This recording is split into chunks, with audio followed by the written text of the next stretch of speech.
नमस्कार, मैं हूं आपके साथ नेहा शर्मा और आप देख रहे हैं हमारा विशेष कार्यक्रम आध्यात्मिक ज्ञान चर्चा।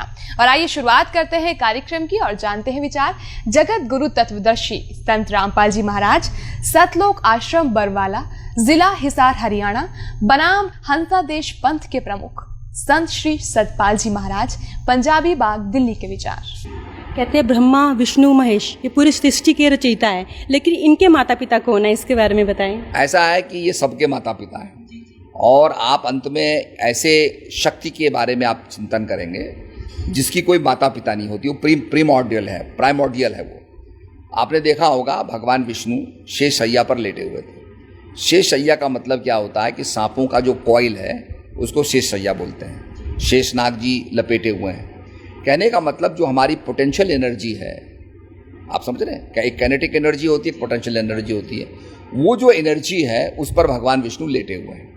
भगवान विष्णु के नाभि से एक कमल निकलता है जिसमें ब्रह्मा जी प्रकट होते हैं। तो इस प्रकार के जो त्रिदेव हैं हमारे, ब्रह्मा, विष्णु और महेश।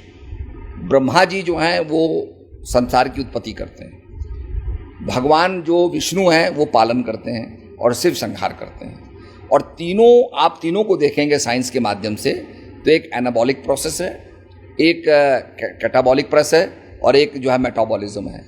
ये प्रोसेस हमारे अंदर भी हो रहा है। हमारे अंदर सेल्स डेवलप हो रहे हैं, सेल्स मेंटेन हो रहे हैं और फिर सेल्स का नाश हो रहा है। अगर सेल्स का नाश नहीं होता तो हम बूढ़े नहीं होते, हम वृद्धता को प्राप्त नहीं करते। तो ये प्रोसेस तीनों लगातार चल रहा है। संसार का आपने देखा होगा, संतान भी पैदा हो रही हैं, मेंटेन भी हो रही हैं और उसके बाद शमशान के अंदर जो है लोग दाह संस्कार भी हो रहा है। तो ये साथ चल रहे हैं। ये इसी को ही ब्रह्मा विष्णु महेश कहा गया। जो भगवान विष्णु है ये अजर अमर है या इनका भी कोई जन्म होता है या इनकी कभी मृत्यु होती है? भगवान जो एनर्जी है, आपने साइंस का फॉर्मूला सुना होगा, energy can neither be created nor it can be destroyed. कि शक्ति जो है उसकी कभी उत्पन्न नहीं होती है और शक्ति का जिसको कहते हैं एनर्जी मास इक्वेशन। तो हमने जो विष्णु, ब्रह्मा और महेश, ये प्राइमोर्डियल शक्तियां हैं, संसार को उत्पन्न करने वाली, संसार को मेंटेन करने वाली और संसार का संहार करने वाली। ये तीनों फैक्टर जो एनर्जी हैं ये प्राइमोर्डियल है। इसकी कोई शुरुआत नहीं होती, ये तो हमेशा थी। रचना का भी आपने देखा होगा कि जब कहीं ज्वालामुखी फूटती है और वहाँ पर सब कुछ समाप्त हो जाता है, वहाँ पर भी कहीं ना कहीं आपको लाइफ मिलेगी, कहीं ना कहीं लाइफ मिलेगी। समुद्र के नीचे तलहटी में हज़ारों फीट नीचे जहाँ बिल्कुल रोशनी भी नहीं है और ये वैज्ञानिक कल्पना करते थे यहाँ कोई लाइफ नहीं होगी, वहाँ भी एक ऐसी मछली है जो बिना सूर्य के प्रकाश के पैदा होती है, वहाँ भी जीवन है। तो कहने का मकसद यह है कि वैज्ञानिक रिसर्च करेंगे तो मैं समझता हूँ और भी जगह पाएंगे कि लाइफ है। तो लाइफ अगर है तो लाइफ के अंदर क्रिएशन का, सस्टेनेंस का और डिस्ट्रक्शन का ये फिनोमेना होगा। और ये तीनों इनहेरेंट हैं, अनादिकाल से ये तीनों चलती चली आ रही हैं ये चीज़। महाराज जी, क्या ब्रह्मा विष्णु महेश अजर अमर हैं, अविनाशी? मैंने आपसे खुद ही कहा ना, जब आपने क्रिएशन की बात की है तो क्रिएशन के अंदर तो सृष्टि बनती रहेगी, सस्टेन होती रहेगी और समाप्त होती रहेगी। ये फिनोमेना इटर्नल है। इनका कोई जीवन काल भी है? इनका कोई जीवन काल नहीं है, ये अनंत है। मैंने आपसे पहले कह दिया। अभी आपने सुने हंसादेश पंथ के प्रमुख संत श्री सतपाल जी महाराज, पंजाबी बाग, दिल्ली के विचार। और आइए अब जानते हैं जगत गुरु तत्वदर्शी संत रामपाल जी महाराज, सतलोक आश्रम बरवाला, जिला हिसार हरियाणा के विचार।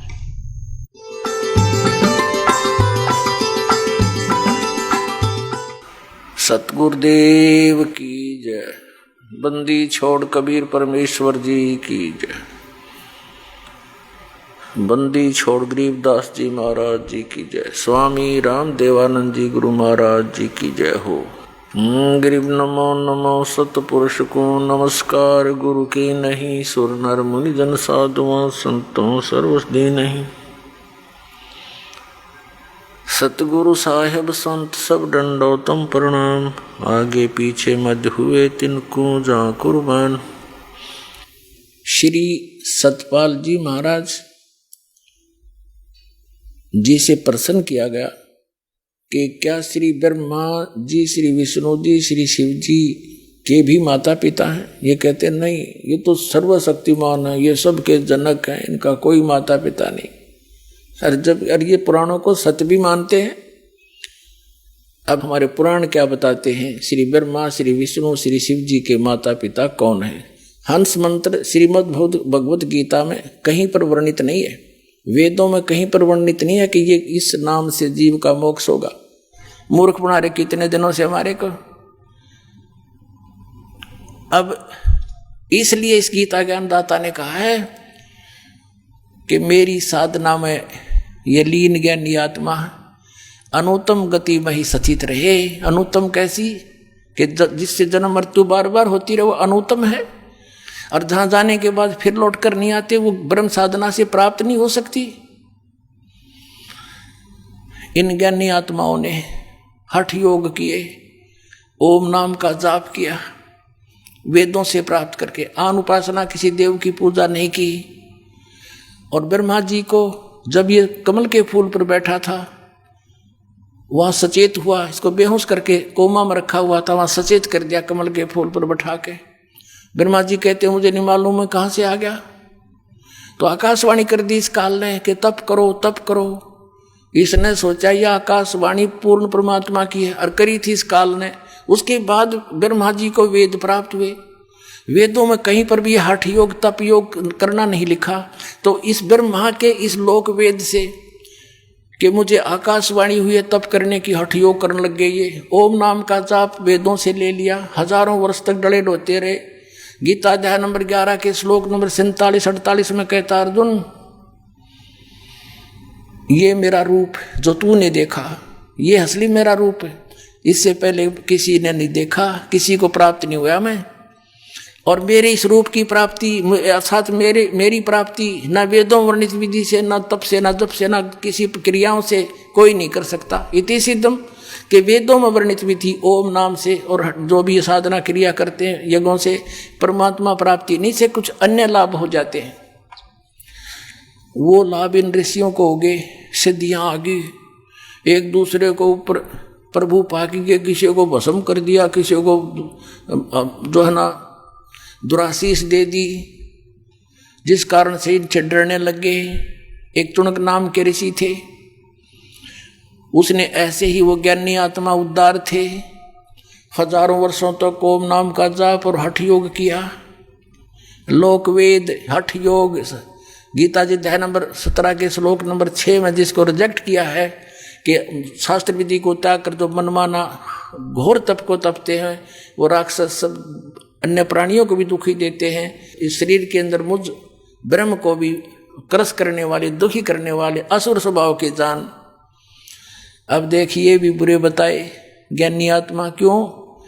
उस चुनक ऋषि ने साधना की, भगवान मिला नहीं, सिद्धियां एटम बम बन गया। एक मानदाता चक्रवर्ती राजा था, पूरी पृथ्वी पर शासन जिसका हो उसको चक्रवर्ती राजा कहते हैं। अब ये चक्रवर्ती राजा ये अपनी पृथ्वी पर ये देखना चाहते अपने शासन काल में कि मेरे अंतर्गत मेरे अधीन जितने नवाब हैं, राजा हैं, छोटे नरेश हैं, उन्होंने किसी ने मेरी प्रभुता, मेरी पराधीनता अस्वीकार तो नहीं कर दी है। इसलिए एक अश्वमेघ का घोड़ा छोड़ देते हैं अश्वमेघ यज्ञ के लिए, उसके साथ कुछ सैनिक भेज देते हैं, और राजा का पर्सनल हॉर्स होता है अपना घोड़ा, उसके गले में एक पंपलेट लगा देते हैं। लगा दिया कि राजा मानदाता राजा के पास इतनी सेना है, 72 करोड़ सेना है, और जिस भी राजा को इस मानदाता चक्रवर्ती राजा की पराधीनता स्वीकार ना हो, घोड़े को पकड़ लो, अपने पास बांध लो और युद्ध के लिए तैयार हो जाओ। पूरी पृथ्वी पर वो घोड़ा घूमाया, सब ने पढ़ लिया पंपलेट कि 72 करोड़ सेना, सब चुप हो गए। किसी ने हिम्मत नहीं की घोड़े को पकड़ देने की, अर्थात युद्ध करने की। तो पूरी पृथ्वी पर विजयी साबित हो गया। वो वापस आ रहे थे, चुनक ऋषि वहां तपस्या किया करता था, उसकी कुटिया के पास से वो गए थे, वहीं से वापस आ रहे थे। उसने पूछा कि सैनिकों, ये घोड़ा खाली क्यों है, इस पर सवार क्यों नहीं? बाकी पर तुम सब विराजमान हो, सवार हो। सैनिकों ने बताया कि ऋषि जी, ये मानदाता चक्रवर्ती राजा का घोड़ा है, इस पर कोई बैठ नहीं सकता। और तुम गए कहाँ थे? ऋषि ने पूछा कि हम पूरी पृथ्वी का चक्कर लगा कर आए और ऐसे ऐसे हमारा उद्देश्य था।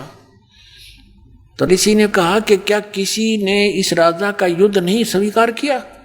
इतना प्रबल है ये। तो सैनिकों ने कहा कि हमारे राजा के पास 72 करोड़ सेना है ऋषि जी, और है किसी की हिम्मत उसकी जाड़ फोड़ दे हम। अब ऋषि ने सोचा, देखो बदकाल के हाथ में, पहले तो इनको एटम बम बनाता सिद्धियों से, गलत साधना शास्त्र विधि रहित मनमाना तप तपवा के, फिर उधर से काल के हाथ में रिमोट था, उसने ऋषि के अंदर प्रेरणा भर दी कि इसमें तो अभिमान हो गया राजा में, इसका अभिमान ठीक करना चाहिए। ऋषि खड़ा हुआ और कहने लगा, भाई इस घोड़े को मैं पकड़ देता हूं और मैं तुम्हारे राजा का युद्ध ओट लेता हूं। सैनिक कहने लगे, रे कंगले कंगाल, तेरे दाने खाने को नहीं, और युद्ध करेगा तो मानदाता चक्रवर्ती राजा के पास अपने फेरले माड़ा बोल वाला बैठ के, मत पंगे में पा दे, जप ले अपनी भक्ति कर, जो सा काम करया करे ऋषि वही कर तू। ऋषि बोला, भाई मन ने तो पकड़ दिया है घोड़ा, और जाओ कह दो तुम्हारे राजा ने। वह तो त्यार थोड़ा बांध दिया घोड़ा उसके वृक्ष के झोपड़ी जिस वृक्ष पर डल रही थी। राजा को आके सुना दिया कि ऐसे ऐसे पूरी पृथ्वी पर तो किसी ने आपका घोड़ा पकड़ा नहीं, एक चुनक नाम के ऋषि ने आपका युद्ध स्वीकार कर लिया। अब राजा को बताया गया मंत्रियों के द्वारा कि जी आज एक व्यक्ति ने हिम्मत करी है, कल दूसरा करेगा, ये राजनीति होती है, ऐसे तो सिर उठाएगी दुनिया, इसको कुचल डालना चाहिए। राजा बोला, जाओ 18 करोड़ सेना एक बार भेज दी तो उसके एक व्यक्ति को मारने के लिए, ताकि और भी डर जाए, भयभीत हो जाए कि इतनी सेना आ गई हो, तेरे की तो बड़ा तगड़ा राजा है। उधर से ऋषि ने अपने सारे जीवन में जो डले डोए थे उसकी 4 एटम बम बना दिए वचन से, सिद्धि का बहुत बड़ा एटम बम। ये साइंस वाले तो फेल है उनके आगे, अगर किसी में वचन शक्ति हो संत के अंदर तो इन सारे फेल कर दे, वो वैसे वहीं के वहीं पानी बना दे। ऐसी सिद्धियां भी होती हैं। अब ऋषि ने अपनी 4 पुत्री बना ली, 4 एटम बम बना दिए अपनी सिद्धि से, अपनी शक्ति भक्ति जो सारा दिन सारे जीवन में डरे डोए थे। एक पुतली छोड़ दी, 18 करोड़ अक्षौणी सेना का कत्लेआम कर दिया, नाश कर दिया। राजा ने दूसरी टुकड़ी 18 करोड़ की भेज दी, ऋषि ने दूसरी पुतली छोड़ दी। 72 करोड़ सेना चक्रवर्ती राजा की नाश कर दिया। अब इसके बारे में सूक्ष्म वेद में बताते हैं, 72 अक्षौणी खा गया ये चुनक ऋषि सुअर एक, दे धारे जोरा फिर ये सभी काल के बेख। हे भगवान कबीर साहेब दी छोड़, परमेश्वर ने आके बताया कि ये 72 अक्षौणी 72 करोड़ सेना खा गया कौन? वो ऋषिवर, ऋषिश्वर, ऋषियों में भी श्रेष्ठों में भी श्रेष्ठ ऋषि के ये लक्षण है यहाँ के नकली ऋषियों के। इनको हम ऋषि कहीं तो राक्षस कहना चाहिए इनको। बता ऋषि का के मतलब पंगा लेने का, वो अपनी भक्ति करे, राजा अपना काम करे, जाने तो करता रहे। तो ये राक्षस स्वभाव को धारण किए हुए ये ऐसे लोग हैं। और इसलिए गीता ज्ञानदाता कहता है मेरी साधना भी उत्तम नहीं अनुत्तम है, इसे कुकर्म करेंगे फिर ये बाद में इसको करके ने। अब क्या बताया भगवान ने, कबीर साहब ने, कि 72 अक्षौणी खा गया, कतलेआम कर दिया, इसने खा ली वो। और चुनक ऋषि ईश्वर एक, ये दे धारे मौत फिरे, जोरा माने मौत तुम न ऋषि को, ये तो चलते फिरते जल्लाद हैं, जल्लाद। थोड़ा सा इन्हें छेड़ दे जब तेरा जो नाश होगा, पहले संतों की ये काम होया करें। कबीर परमात्मा आए थे भगवान, पत्थर मारे, डले मारे, तेल के उबलते हुए सरसों के कढ़ाई में डाल दिया, टुकड़े टुकड़े कर दिए, फिर भी खड़े पाए मालिक, और किसी को बद्दुआ नहीं दी। ये होते महात्मा, सर्वगुण संपन्न है कबीर परमात्मा। वो पूर्ण विद्वान वही थे, जगत गुरु वही थे, और तत्वज्ञानी तत्वदर्शी संत वही थे, विद्वान वही थे, और भगवान वही है। अब कहते हैं 72 अक्षौणी खा गया वो चुनक ऋषि ईश्वर एक, ये दे धारे मौत फिरे। ये जोरा, जोरा माने मौत है। ये ऋषि दे दारे मौत फिरे, ये सभी काल के भेख ब्रह्म तक की साधना की ऐसे भेख माने टोल के टोल झुंड के झुंड ऐसे ऐसे। तो और फिर क्या होगा इसके साथ? ये ऋषि इसने ओम नाम का जाप किया और हठ योग किया। अब हठ योग से तप, सिद्धियां प्राप्ति, ओम नाम से ब्रह्म लोक प्राप्ति, ये ब्रह्म लोक में जाएगा, वहां देवता बन जाएगा। उसके बाद फिर ये पुनक्षीण होने के बाद फिर पृथ्वी पर आएगा, राजा बनेगा। राजा बनकर के तो शिकारी बनकर शिकार मारेगा, दुनिया जीव हिंसा करेगा, राजा एक दूसरे के साथ लड़के करेगा, यानी फिर कर्म फोड़ेगा।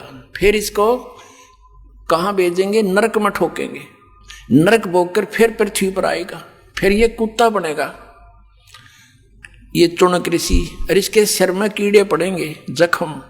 और जितने ये जीव हिंसा करे थे बाणदाता चक्रवर्ती राजा के, वो कीड़े उसको चुन चुन कर खाएंगे। तो इसलिए गीता ज्ञानदाता 7वें अध्याय के 18वें श्लोक में कहता है कि ज्ञानी आत्मा है तो उद्धार, ये चले थे तो परमात्मा प्राप्ति के लिए, लेकिन इनको तत्वदर्शी संत ना मिलने से ये अपने आप निष्कर्ष निकाल कर एक दूसरे से सुना कर और ये समर्पित हो गए मेरे पे। ब्रह्म कहता है काल, और मेरे वाली अनुत्तम गति में सचित रहे, यानी मेरे से जो इस ओम से, मेरी क्रियाओं से, ओम नाम के जाप से जो लाभ मिलना था वही तक गति हुई इनकी, और वो अनुत्तम गति है, अनुत्तम घटिया। अब इस तो बुंडी के घटिया होगी, सारे जीवन डले डोए, और फिर एटम बम बन गया बबूल का पेड़। आम के स्थान पर संत तो आम के पेड़ होने चाहिए, डले मार उसको भी फल दे। और ये बबूल बड़ा हाथ ला दे तो गट जा, उस बड़िकता ये की तरह। इनको ऋषि कहा करते थे हम, परमात्मा ने आंख खोल दी हमारी। तो इसलिए कहा कि है तो अच्छी आत्मा, लेकिन मेरे वाली अनुत्तम घटिया गति में सचित रहे। क्यों? क्योंकि इनको तत्वदर्शी संत ना मिला। इसलिए 18वें अध्याय के 62वें श्लोक में कहा है कि अर्जुन तू सर्वभाव से उस परमेश्वर की शरण में जा, उसकी कृपा से तू परम शांति और सनातन परम धाम को प्राप्त होगा। तो पुण्यात्माओं, परमात्मा ने 600 वर्ष पहले कहा था, 3 देव की जो करते भक्ति उनकी कदे ना होवे मुक्ति। और आज इन सब सदग्रंथों ने समर्थन किया, Kabir is God, Kabir is God. Gita ji अध्याय नंबर 8 के श्लोक नंबर 1 में अर्जुन ने पूछा कि 7वें अध्याय के 29वें श्लोक में बताया है कि तत्परम को जानकर और सारे दातुन से परिचित, सब कर्मों से परिचित व्यक्ति केवल जरा और मरण से छूटने का प्रयत्न करता। जरा माने वृद्ध अवस्था और मरण माने मृत्यु। तो 8वें अध्याय के प्रथम मंत्र में पूछा वो किम तत्परम, ये देखिएगा, ये है श्रीमद् भगवद गीता अध्याय नंबर 7 और श्लोक नंबर 29, ये 29। यहाँ इसकी केवल संस्कृत है, आगे इसका अनुवाद है। जरा मरण मोक्षाय, जरा माने बुढ़ापा, मरण माने मृत्यु, मोक्ष माने छुटकारा पाने के अर्थ। माम आश्रित यतंती ये ते ब्रह्म तत्विदु कृष्णम अध्यात्म कर्म च अखिलम। इसका अर्थ है कि माम आश्रित, मैंने जो तुझे बताया है इस ज्ञान को आश्रित जो कर लेगा, तत्वदर्शी संतों को खोज लेता है, वह जरा मरण के मोक्ष के लिए ही यतंती प्रयत्न करते हैं। वे तत्परम को जानते हैं और सारे अध्यात्म ज्ञान को और सब कर्मों से परिचित है। जो केवल जरा और मरण से छूटने का ही प्रयत्न करते हैं, वे उस तत्परम से और सारे अध्यात्म ज्ञान से और सब कर्मों से परिचित हैं। देखिए अब 7वें अध्याय का 29वां श्लोक हम गीता जी का पढ़ रहे हैं। जो मेरे आश्रित माने शरण होकर जरा और मरण, जरा माने वृद्ध अवस्था, मरण माने मृत्यु से छूटने के लिए यत्न करते हैं, वे उस ब्रह्म को और संपूर्ण अध्यात्म को, ये देखो उस तत् ब्रह्म उस ब्रह्म को, संपूर्ण अध्यात्म को और संपूर्ण कर्मों को जानते हैं। यहाँ 8वां अध्याय प्रारंभ होता है, इसका प्रथम ही श्लोक है 8वें अध्याय का। इसमें पूछा है किम तत्ब्रह्म, आपने जिस इस तत्ब्रह्म के बारे में कहा है कि तत् ब्रह्म को, उस ब्रह्म को और संपूर्ण अध्यात्म को, संपूर्ण कर्मों को जानते हैं। यहाँ पूछा 8वें अध्याय के प्रथम श्लोक में किम तत्ब्रह्म और किम अध्यात्म किम कर्म पुरुषोत्तम किम अधिभूत च किम प्रोक्तम अधिदेवम किम उच्यते। इसका उत्तर 8वें अध्याय का प्रथम मंत्र है, वह ब्रह्म क्या है, ये प्रश्न किया है अर्जुन ने। इसका उत्तर दिया है 8वें अध्याय के 3 श्लोक में। ये 8वें अध्याय का ये 3 श्लोक है। वह परम अक्षर ब्रह्म है, परम अक्षर ब्रह्म है। 3 श्लोक में उत्तर दिया। अपने आत्माओं, अब हम आते हैं गीता जी अध्याय नंबर 15 के श्लोक नंबर 16 और 17 पे। इससे सारा कंसेप्ट जो दास करना चाहता हो क्लियर हो जाएगा। ये देखिएगा 15वें अध्याय का ये गीता अध्याय नंबर 15 और यहां ये 16वां श्लोक है। इसमें 2 पुरुष बताए हैं, दिव्यम दुऔ इमौ पुरुषौ, 2 पुरुष, 2 प्रभु, 2 स्वामी, एक सर और एक अक्षर। इसको सर पुरुष कहो। इस दोनों पुरुषों को यहां लगा सकते हैं, सर पुरुष और अक्षर पुरुष। और यहां इनका अनुवाद, इन्हीं का अनुवाद देखते हैं। इस संसार में नाशवान और अविनाशी भी ये 2 प्रकार के पुरुष माने प्रभु, पुरुष माने स्वामी, भगवान कहे हैं। और सब प्राणियों के शरीर नाशवान है और जीवात्मा अविनाशी कहा जाता है। इसका भावार्थ ये है कि एक सरपुरुष तो ये ब्रह्म है, अक्षर पुरुष ये परब्रह्म है, सरपुरुष जो है ये ब्रह्म 21 ब्रह्मांड का स्वामी है और अक्षर पुरुष ये 7 संख्य ब्रह्मांड का स्वामी है। ये दोनों भी और इनके अंतर्गत जितने प्राणी हैं सब नाशवान है, लेकिन जीवात्मा तो किसी की भी नहीं मरती, वो तो विषय ही अलग है। अब ये स्पष्ट कर दिया, ये तो दोनों नाशवान है, सरपुरुष भी और अक्षर पुरुष भी। भले ही अक्षर माने अविनाशी होता है, लेकिन इसकी बहुत ज्यादा लंबी आयु है जिस कारण से इसको अक्षर कह रहे हैं, लेकिन ये वास्तव में अविनाशी नहीं है। इसका कंसेप्ट 15वें अध्याय के 17वें श्लोक में स्पष्ट कर दिया कि उत्तम पुरुष तू अन्य और परमात्मा इति उदाहरते। देखना 15वें अध्याय का हमने 16वां पढ़ लिया, 17वां पढ़ेंगे। उत्तम पुरुष तू अन्य परमात्मा इति उदाहरते, यह लोग तरम आविष्य विभर्ति अवय ईश्वर है। उत्तम पुरुष यानी श्रेष्ठ परमात्मा तो इन दोनों से कोई अलग है। 2 पुरुष 16वें में कहे उनसे अन्य है, और जो तीनों लोकों में प्रवेश करके सबका धारण पोषण करता है। अविनाशी परमेश्वर परमात्मा इस प्रकार कहा गया है। ये उल्टा लटका हुआ संसार रूपी वृक्ष है और इसके ऊपर न जड़, नीचे को तीनों गुण रूपी शाखा है। तो जड़ से ही पूरे वृक्ष को आहार मिलता है। तीनों लोकों में प्रवेश करके सबका धारण पोषण ये मूल रूपी परमात्मा परम अक्षर ब्रह्म ही सब संसार का धारण पोषण करता है। ये संसार रूपी वृक्ष है। संसार रूपी वृक्ष की जो मूल है परम अक्षर ब्रह्म, ये देखो श्रीमद् भगवत गीता अध्याय नंबर हम 15 का और श्लोक नंबर हम ये 17वां पढ़ रहे हैं। उत्तम पुरुष तू अन्य परमात्मा इति उदाहरते। उत्तम पुरुष यानी श्रेष्ठ परमात्मा प्रभु तो कोई और है, इन ऊपर वाले से दोनों 16 वर्णित से अलग है और उसी को परमात्मा कहा जाता है। यह लोग तरम आविष्य विभर्ति, जो तीनों लोकों में प्रवेश करके सबका धारण पोषण करता है, वो वास्तव में अविनाशी भगवान है, वो अविनाशी परमात्मा। ये देखिए उत्तम पुरुष यानी पुरुषोत्तम सही भगवान तो कोई और ही है जो तीनों लोकों प्रवेश करके और सबका धारण पोषण करता, वो है अविनाशी परमात्मा। वास्तव में अपने आत्मा जो दास निष्कर्ष निकालना चाह रहा है अब निकल रहा है। गीता जी ने स्पष्ट कर दिया कि गीता ज्ञानदाता ब्रह्म है, उसका एक ओम अक्षर है, उसकी साधना करने वाला ब्रह्मलोक में जाता है। ब्रह्मलोक में गए हुए प्राणी फिर जन्म मृत्यु में आते हैं, ये सथाई मोक्ष नहीं। अब गीता ज्ञानदाता 18वें अध्याय के 62वें श्लोक में और गीता अध्याय नंबर 15 के 1 से 4 में और 18वें अध्याय के 62 और 66 में, इन श्लोकों में ये स्पष्ट कर रहा कि उस परमेश्वर की भक्ति करनी चाहिए, उस परम अक्षर ब्रह्म की, जो 8वें अध्याय के 3 श्लोक में जिसके विषय में कहा, उसकी भक्ति करनी चाहिए। उसकी साधना करने से प्राणी कभी लौटकर संसार में नहीं आता, परमेश्वर के उस परम पद की प्राप्ति हो जाती है। और गीता जी अध्याय नंबर 18 के श्लोक नंबर 62 में कहा कि तू सर्वभाव से उस परमेश्वर की शरण में जा, उसकी कृपा से तू परम शांति को और सनातन परम धाम को प्राप्त होगा, यानी फिर कभी जन्म मृत्यु नहीं होगी। अपनी इसने स्पष्ट कर दी, तेरी और मेरी जन्म मृत्यु सदा बनी रहेगी। अपने आत्मा जब तक ये ग्रंथ रूबरू नहीं हो जाते तब तक हमें विश्वास नहीं होता, क्योंकि हम दूध के जले हुए और छाछ को भी फूंक मार कर पीते हैं।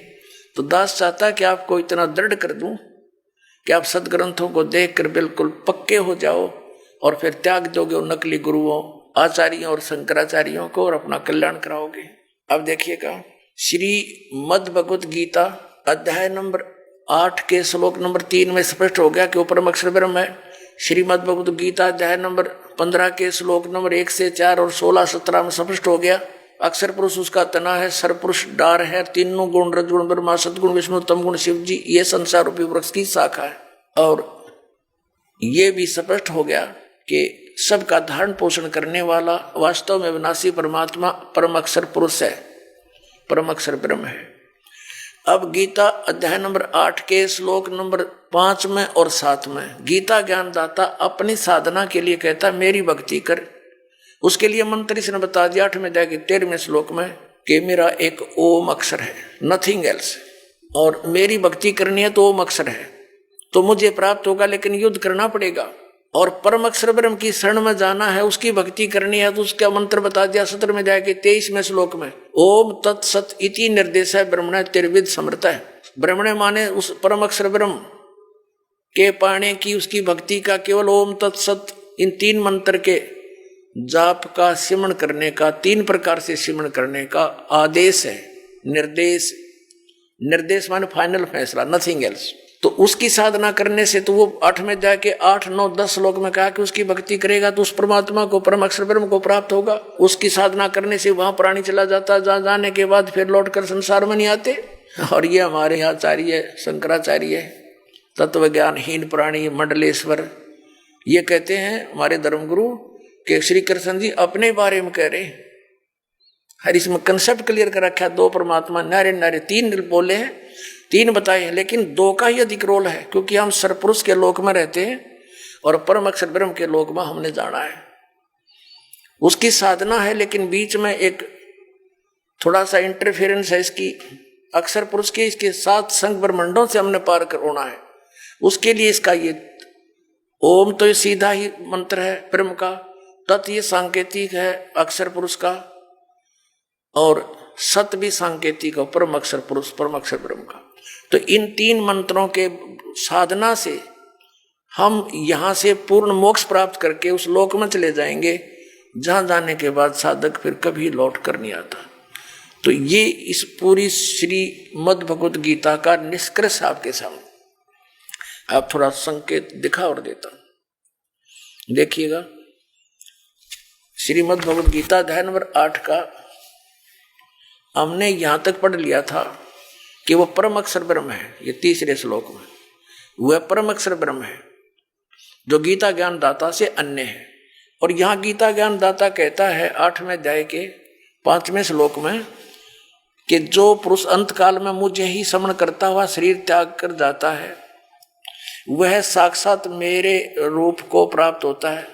साक्षात रूप नहीं, मद भावम याति, मेरे वाले भाव को प्राप्त होता है, इसमें कोई संशय नहीं। अब 7वें श्लोक में क्या कहा 8वें अध्याय के गीता जी, और 7वें में क्या कहा कि इसलिए अर्जुन तू सब समय में मेरा स्मरण कर और युद्ध भी कर। युद्ध तक करना पड़ेगा मेरी शरण में रहेगा तो, और मुझ में अर्पण किए हुए मन बुद्धि से युक्त होकर निसंदेह मुझे ही प्राप्त होगा। अब 8वें में और 9वें में ये स्पष्ट कर दिया है। 8वें में गीता अध्याय नंबर 8 का श्लोक नंबर 8 हम पढ़ रहे हैं। हे पार्थ, यह नियम है परमेश्वर के अभ्यास योग युक्तेन, उस 3 मंत्र के जाप का अभ्यास करने वाला दूसरी ओर न जाने वाले चित्त से निरंतर चिंतन करता हुआ मनुष्य परम दिव्यम पुरुष याति, उस परम अक्षर ब्रह्म को प्राप्त होता है। परम प्रकाश रूप दिव्य पुरुष को अर्थात परमेश्वर को ही प्राप्त होता है, जो गीता ज्ञान दाता से अन्य है। ये अब 9वें में यह कंसेप्ट भी क्लियर किया है कव्यम। अब यहाँ इसको नहीं छेड़ेंगे, हम स्पष्ट यही पढ़ेंगे। जो पुरुष सर्वज्ञ अनादि सबके नियंता यानी सबका मालिक, सूक्ष्म से अति सूक्ष्म सबका धारण पोषण करने वाला, अचिंत रूप, सूर्य के सदृश नित्य चेतन प्रकाश रूप यानी सूर्य की तरह तेजो में शरीर युक्त साकार, स्पष्ट है इसमें। अविद्या से अति परे सच्चिदानंद घन परमेश्वर का श्रवण करता है, उस परम अक्षर ब्रह्म का श्रवण करता है। अब 9वां आपने पढ़ दिया, 8वें अध्याय का अब 10वां पढ़ते हैं। वह भक्ति युक्त पुरुष यानी 3 मंत्र के जाप करने वाला, जिसमें एक ओम है, 2 तत् और सत सांकेतिक है। वह भक्ति युक्त पुरुष अंत काल में योग बल से, योग माने साधना भक्ति की शक्ति से, भ्रकुटी के मध्य में प्राणों को अच्छी प्रकार स्थापित करके फिर निश्चल मन से श्रवण करता हुआ उस दिव्य रूप परम पुरुष परमात्मा को ही प्राप्त होता है। यानी गीता ज्ञान दाता से अन्य है वो परम अक्षर ब्रह्म, उसकी साधना करने वाला उसको प्राप्त होता है। अपनात्माओं, अब यहाँ तक त्रिकुटी पर जाने से पहले जो नीचे के मंत्रों की कमाई हम यहाँ इनको संभलवा देंगे। अब आगे जब त्रिकुटी पर पहुँचे हम, हमारे पास ये 2 अक्षर का जो मंत्र है सतनाम, इसमें एक ओम मंत्र है। ये ओम मंत्र की कमाई ब्रह्म की है और इसकी कमाई हम इस काल को छोड़ देंगे, ब्रह्म को छोड़ देंगे। श्रीमद् भगवत गीता अध्याय नंबर 18 के श्लोक नंबर 62 में गीता ज्ञान दाता कहता है, अर्जुन तू सर्वभाव से उस परमेश्वर की शरण में जा, उसकी कृपा से ही तू परम शांति को, सनातन परम धाम को प्राप्त होगा। और उसके लिए उसने ऑप्शन बता दिया कि मैं नहीं जानता उसके बारे में, तत्वदर्शी संत की खोज कर ले। 18वें अध्याय के 63वें श्लोक में कहा है कि ये गीता जी का गुप्त से गुप्त ज्ञान तुझे दे दिया। ये कति गुप्त से गुप्त ज्ञान बता दिया कि मेरी शरण में रहना है तो युद्ध करना पड़ेगा, 8वें अध्याय के 5 और 7 मंत्र में, और मेरा श्रवण करेगा तो मुझे प्राप्त होगा। गीता जी अध्याय नंबर 8 के श्लोक 8, 9, 10 में कि उस परम अक्षर ब्रह्म की साधना करेगा तो उसको प्राप्त होगा। गीता जी अध्याय नंबर 17 के श्लोक नंबर 23 में उस परम अक्षर ब्रह्म की साधना के मंत्र बता दिए, उसका तो ओम तत्सत ये इति निर्देश है, ब्रह्मण त्रिवेद समर्थ है, उसका श्रवण करने का 3 मंत्र का जाप है, उसको तत्वदर्शी संत बताओगा, मैं नहीं जानता। अपना मंत्र बता दिया 8वें अध्याय के 13वें श्लोक में गीता ज्ञान दाता ने, ओम इति एक अक्षरम ब्रह्म व्यवहारण माम अनुसमन यह प्रयाति तदन देम सयाति परमाम गति। जो मुझ ब्रह्म का एक ओम मंत्र है, इसका श्रवण करता हुआ शरीर छोड़कर जाता है, उसको परम गति प्राप्त होती है। ओम सतर्की, ओम सतर्की का कौन सी है? ब्रह्मलोक। ब्रह्मलोक में गए हुए प्राणी भी वापस आते हैं, जन्म मृत्यु होती है। तो यहाँ अकेले ओम जाप करने का अन्य लाभ है, इसके दोनों को मिलाकर जाप करेंगे इसका अन्य लाभ है, और श्वास मौखिक जाप करेंगे अन्य लाभ है, श्वास से जाप करेंगे उसका अन्य लाभ है। तो जब हम त्रिकुटी पर पहुंचेंगे हम इसका ओम नाम की कमाई इसको छोड़ देंगे। हम पहले क्या करते रहे, ओम नाम का जाप करके हम ब्रह्मलोक में चले जाते और वहाँ हजारों युगों तक रह के अपनी पूंजी कमाई को बर्बाद करके फिर गधे बन के घूमते यहीं पर। हम उन पापों के कारण ऐसे दबे रहे। श्रीमद् भगवत गीता अध्याय नंबर 18 के श्लोक नंबर 62 से लेकर 66 तक एक निर्णायक ज्ञान आ गया, पूरा निष्कर्ष है पवित्र श्रीमद् भगवत गीता का। गीता ज्ञान दाता कहता मेरी शरण में रहना है तो मुझे नमस्कार कर, 18वें अध्याय के 65वें श्लोक में, और मुझ में मन वाला हो मेरा भजन कर मुझे प्राप्त होगा।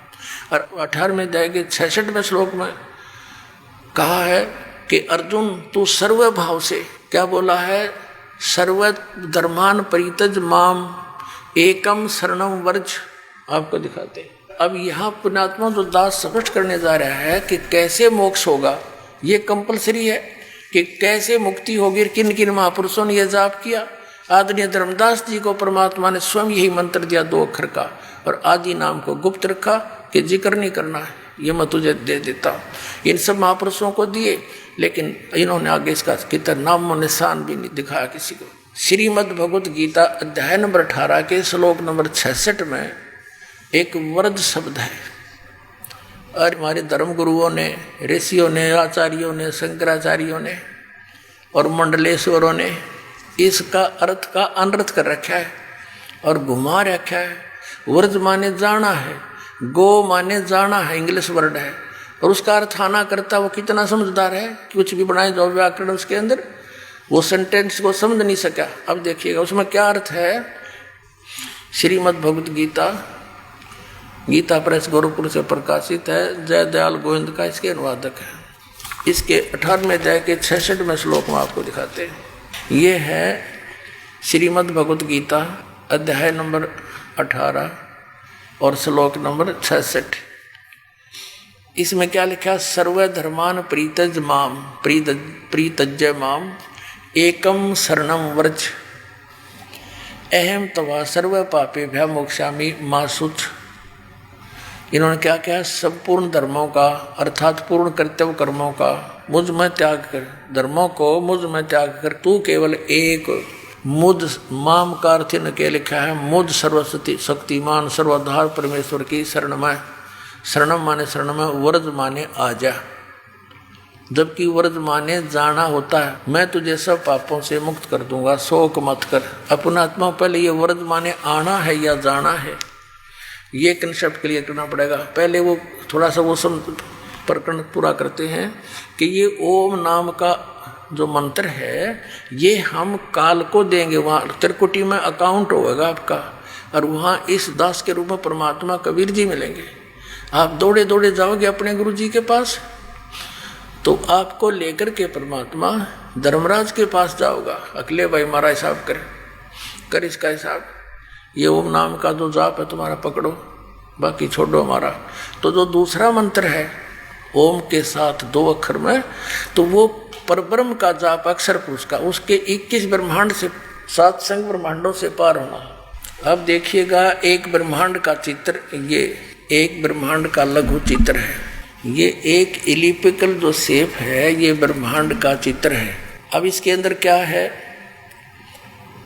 ये नीचे के साथ ये अतल वितल आदि है, इसमें ये पृथ्वी लोक है, ये शिव का लोक है, ब्रह्मा का लोक जी का लोक है, शिव जी विष्णु जी का लोक, और इसके बाद फिर ये धर्मराज का लोक है, ये कोमन स्वर्ग है, इंद्र का लोक जिसे कहते हैं, और ये है वो ब्रह्मलोक, ये है वो ब्रह्मलोक। और यहाँ पर ये गुप्त रहता है, ये काल इसने 3 स्थान बना रखे अलग से गुप्त, और यहाँ ये अपनी पत्नी दुर्गा को साथ रख के 3 स्थानों में अलग अलग रहकर 3 पुत्रों की उत्पत्ति करता है। अब हमने जो प्रसंग लेना है वो ये देखना, ये तो एक ब्रह्मांड है और ऐसे ऐसे काल के 21 ब्रह्मांड हैं, 21 ब्रह्मांड है। तो अब ये देखिएगा, ये है ज्योत निरंजन के 21 ब्रह्मांड, ये सारा चित्र ये देखिएगा। इसमें क्या करा है इसने, ये जो एक गेंद सी दिखाई देती है ये समझो ये एक ब्रह्मांड है। अब ये ब्रह्मांड है, अब इसको ऐसे ऐसे 5 ब्रह्मांडों का एक ग्रुप बना दिया इसने, एक महाब्रह्मांड कहते हैं इसको, महाब्रह्मांड है। तो ऐसे 4 महाब्रह्मांड में इसने 20 ब्रह्मांडों को रोक रखा है। ये अलग अलग अपना चक्कर काटते रहते हैं और ये स्वयं भी अलग अलग घूमते रहते हैं, इनके अंदर के लोक भी घूमते रहते हैं। तो फिर ये एक लोक ये अलग से और गुप्त है इसका। यहाँ इसने एक नकली सतलोक, नकली अलकलोक, नकली अगमलोक, नकली अकय अनामी लोक की रचना कर रखी है। और इसी प्रकार प्रत्येक ब्रह्मांड में भी इसने, ये एक ब्रह्मांड में, वो तो इसके 21वां ब्रह्मांड है, ये 20 एक ब्रह्मांड में ये देखना ब्रह्मलोक में इसने महा इंद्र का द्वीप, फिर नकली सतलोक, नकली अलकलोक, नकली अगमलोक, नकली अनामी लोक की रचना करवा रखी है अपनी दुर्गा से, माया से, शक्ति से जीवों को धोखा देने के लिए। अब ये 21 ब्रह्मांड है काल के, और ये रास्ता है, ये इसमें से रास्ता है बाहर जाने का। अब देखो ये एक ब्रह्मांड है, अभी तक जो 10 द्वार बताते हैं वो 10वां द्वार जो है ये है 10वां द्वार एक ब्रह्मांड का। यानी इस अब यहाँ ये इससे पार हो जाएगा ना आदमी, जब उसका 10वां द्वार पार माना जाएगा, इससे बाहर हो जाएगा। उसके बाद फिर ये यहाँ आएगा, 10वां द्वार यहाँ पार होएगा, तो ये वो कम प्लेस है, इससे निकलकर वो यहाँ धक्के खाता रहता है इस खाली स्थान पर। इधर का चारों तरफ शून्य है। अब ये 12वां द्वार के जाकर हमारा मोक्ष होगा। अब देखना ऐसे, ये कंप्लीट एक चित्र है असंग ब्रह्मांड का। अब देखना, ये समझो इस ब्रह्मांड तो काल के आगे, ये 21 ब्रह्मांड काल के, ठीक है, ये वही गेंद सी, और ये 7 संग ब्रह्मांड हैं परब्रह्म के, यानी अक्षर पुरुष के, ये वाले, ये 7 संग ब्रह्मांड हैं उस काल के असंग ब्रह्मांड, यानी 7 संग ब्रह्मांड। और ये पूरा ऑल आर कंट्रोलर है कबीर परमात्मा असंग ब्रह्मांड का। इन असंग ये ब्रह्मांड है, ये असंग ब्रह्मांड इनका, और साथ में 21 ब्रह्मांड इनका, और 7 संग ब्रह्मांड इनका। ऊपर कुल का मालिक ये कबीर साहब है। ये परमात्मा इसके सबसे ऊपर तीसरे मुक्ति धाम में यहाँ विराजमान है।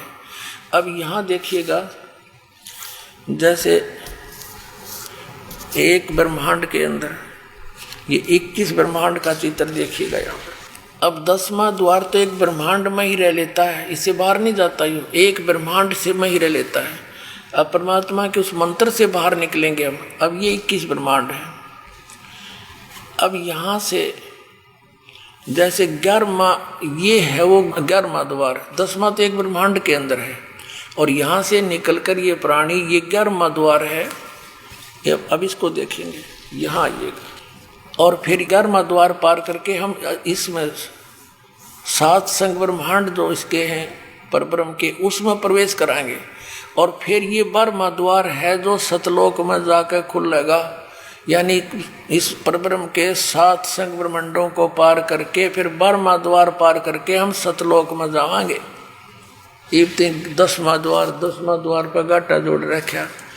और एक कबीर पंथी है जम्मू में, उसकी तो एक्टिंग ही नारी है, क्योंकि 11वीं खिड़की पागी, 11वीं खिड़की आज तक किसी नहीं बता 11वां द्वार, मैंने 11वां द्वार पा गया। अरे कबीर सागर में अगर तूने 11वां द्वार पा गया तो कबीर सागर से ही पाया, आपने नारा ज्ञान कहाँ से लाया। और इसमें 12वां द्वार लिखा कबीर परमेश्वर ने कि 10 दर बसे मुराबालम तहवा ध्यान लगावे। और आदरणीय गरीबदास साहब जी ने कहा है, असंग जन्म तन मरत्या होगे जीवित क्यों नाम रह रे, और 10 मद महल मठ बोरे बोर न दे धरे रे।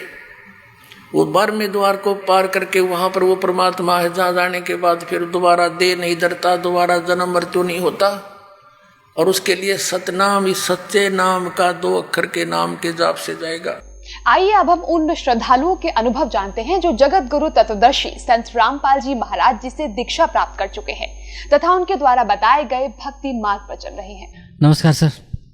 सत साहेब सतगुरु रामपाल जी महाराज की जय। सर क्या शुभ नाम है आप जी का? मेरा नाम भक्त रामचरित दास।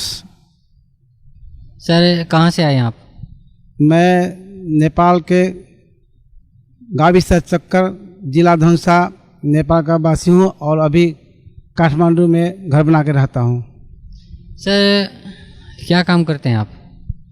मैं नेपाल सरकार के सिंचाई विभाग के एग्जीक्यूटिव इंजीनियर के पद से रिटायर हुआ हूँ और वर्तमान में कभी कभी जल व्यवस्थापन विशेषज्ञ के रूप में सलाहकार सेवा प्रदान करता हूँ। सर परम संत सतगुरु रामपाल जी महाराज की शरण में आने से पहले आप कौन सी भक्ति करते थे? देखिए जी, मेरा जन्म एक वैष्णव परिवार में हुआ है, इसलिए शुरू से ही थोड़ा सा धार्मिक रुझान था और किसी खास इष्ट देव न मान के सभी देवी देवताओं को समान मान के मैं साधारण भक्ति करता था और सभी धार्मिक अनुष्ठानों में भाग लेता था। सर जो भक्ति आप करते थे समभाव से सभी देवताओं का सम्मान करते थे और सभी देवी देवताओं की आप पूजा करते थे, भक्ति करते थे, उस भक्ति का आपको क्या लाभ मिलता था? देखिए जी, भक्ति तो खास हिसाब से नहीं करता था, फिर भी आस्था तो थी ही, तीर्थ व्रत भी करता था, लेकिन किसी तरह का लाभ चाहे शारीरिक हो या भौतिक हो कोई मिला जैसा मुझको कभी नहीं लगा। मैं भक्ति के हिसाब से ही कह करके कैलाश मानसरोवर यात्रा भी किया, लेकिन वहाँ ऑक्सीजन की कमी के कारण मैं मरने लगा। मेरे खून मुंह से 2 लीटर खून वोमिट हो गया और मैं कहाँ भक्ति करने गया था और मरने लग गया। वहाँ परमात्मा की कैसी रजा हुई, मैं बच के आ गया। और जहाँ पुण्य कमाना था वहाँ अहंकार लेके आया।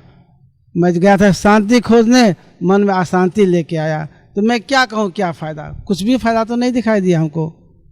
सर, परम संत सतगुरु रामपाल जी महाराज की शरण में कैसे आए आप? मैं भारत के और नेपाल के करीब करीब सभी संतों के या तो यहाँ पहुँच गया हूँ या उनकी किताबों का अध्ययन किया।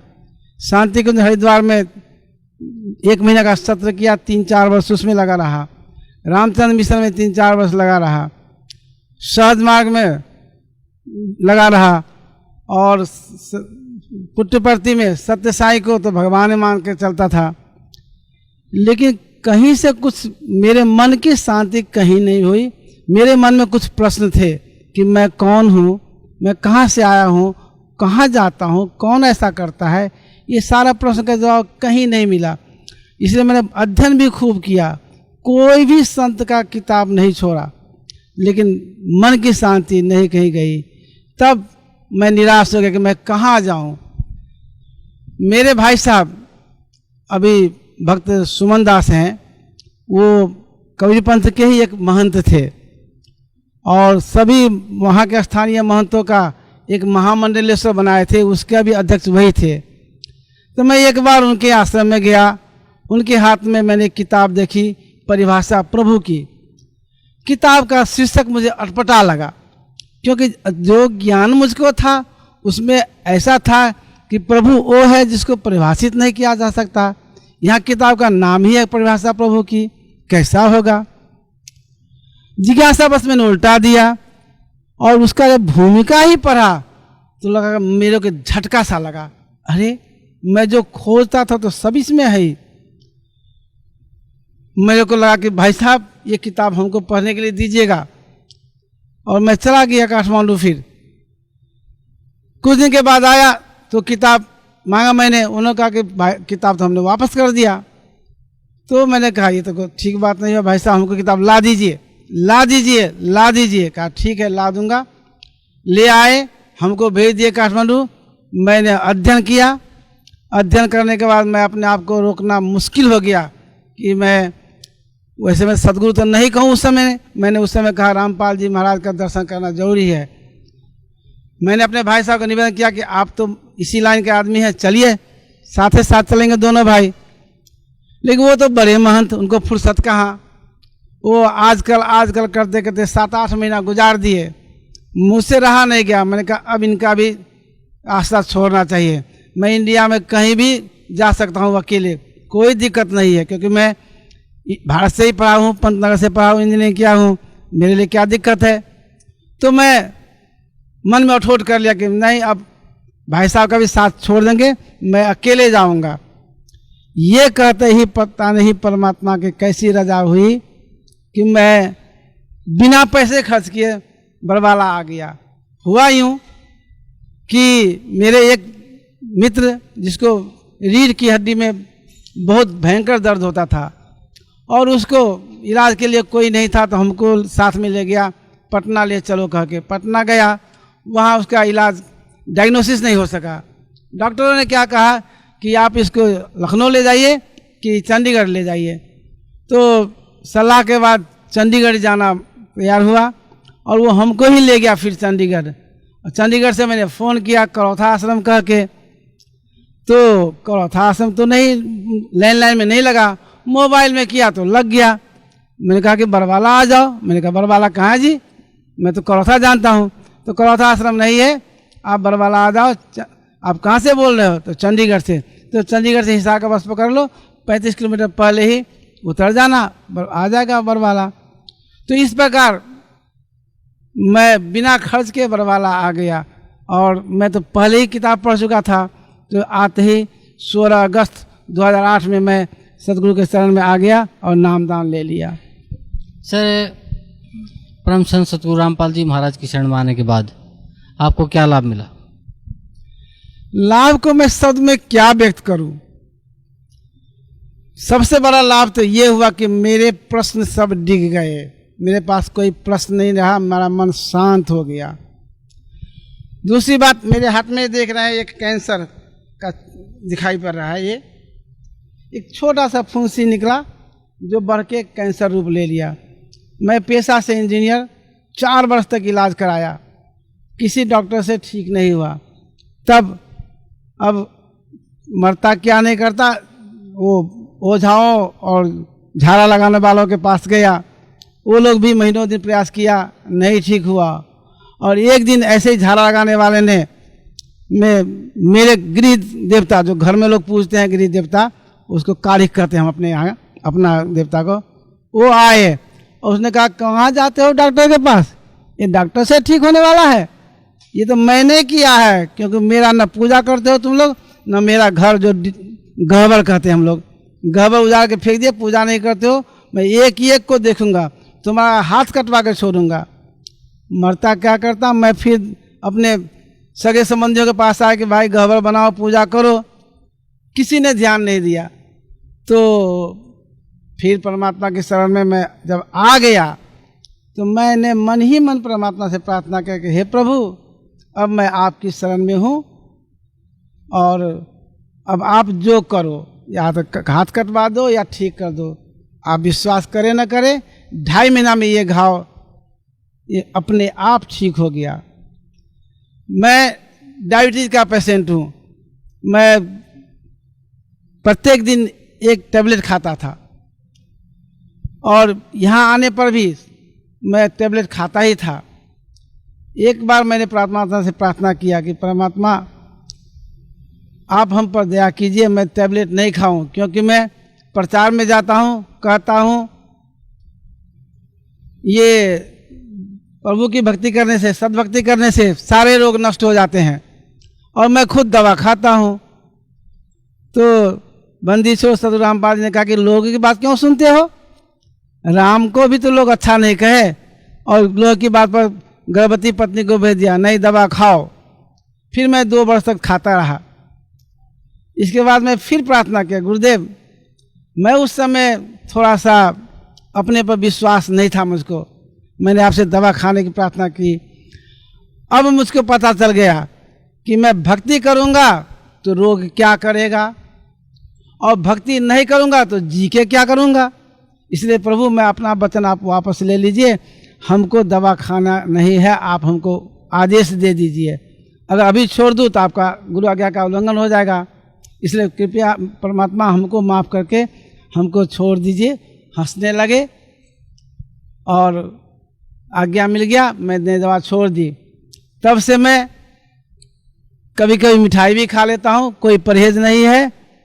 मेरा लड़का डॉक्टर है, वो मेरा हर एक साल मेरे किडनी का, मेरे हार्ट का और मेरे आँख का वो टेस्ट करवाता है।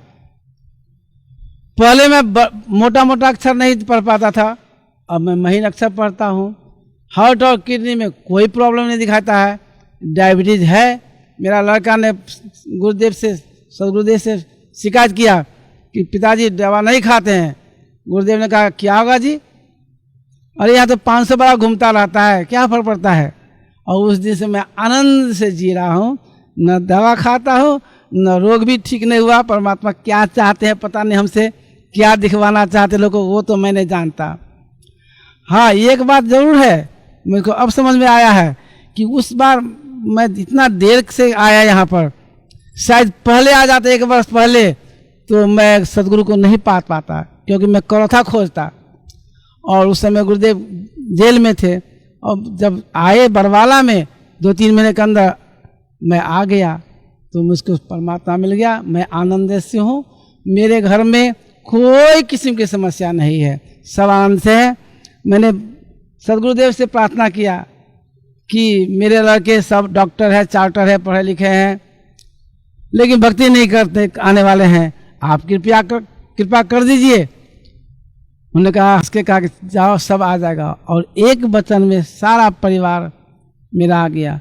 मेरे दामाद हरिगोविंद दास, वो भी एक ऐसी घटना में उन्होंने अपने इंटरव्यू में बात किया होगा कि उसकी रीढ़ की हड्डी टूट गई और गुरुदेव के आशीर्वाद से सब पूरा ठीक हो गया। मेरे भाई साहब जो महंत थे, अपने क्या कहते हैं कि वो मान बड़ाई में अड़े हुए थे, नहीं आते थे, पढ़ कर के भी नहीं आते थे। मैंने कहा, भाई साहब कहाँ लटके हुए आप? अरे क्या करूं, लोग छोड़ता ही नहीं है।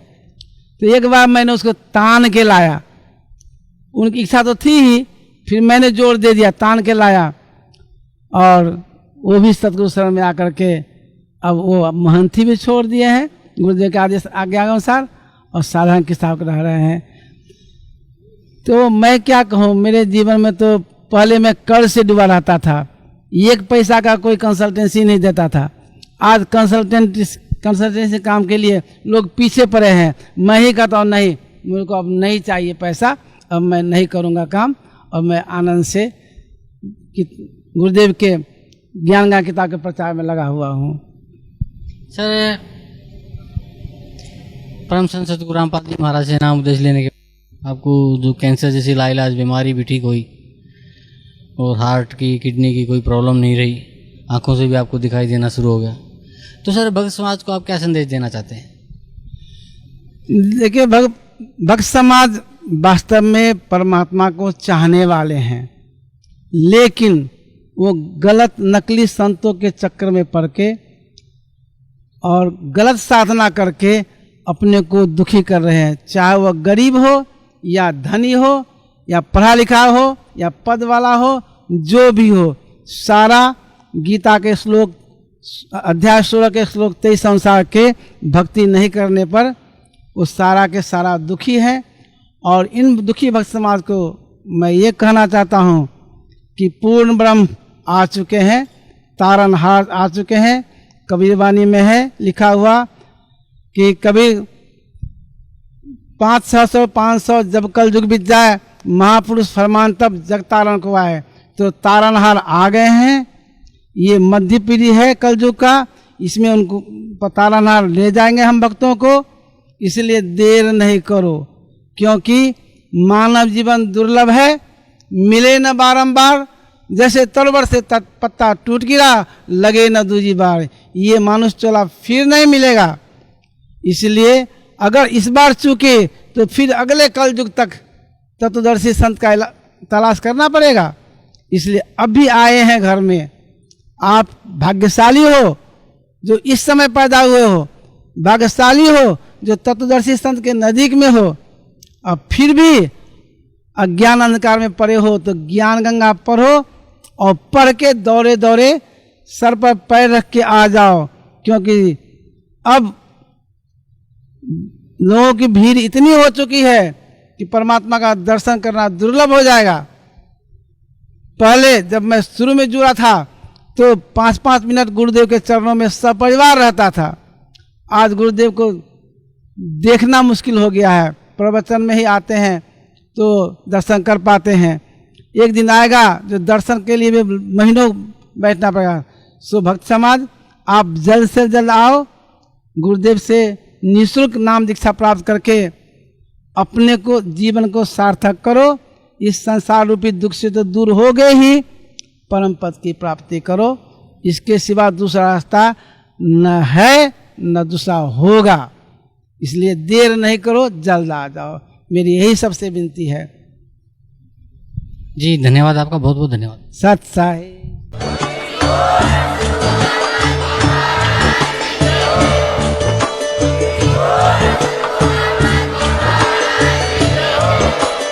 आप सुन रहे थे जगत गुरु तत्वदर्शी संत रामपाल जी महाराज जी के मंगल प्रवचन। अधिक जानकारी के लिए विजिट कीजिए हमारी वेबसाइट www.jagatgururampalji.org। संत रामपाल जी महाराज जी के शुभ आशीर्वाद से पूरे विश्व भर में 500 से भी ज्यादा नाम दीक्षा केंद्र हैं, जिन पर संत रामपाल जी महाराज जी द्वारा ऑनलाइन निःशुल्क नाम दीक्षा दी जा रही है। अपने नजदीकी नाम दीक्षा केंद्र का पता करने के लिए संपर्क करें 8222880541।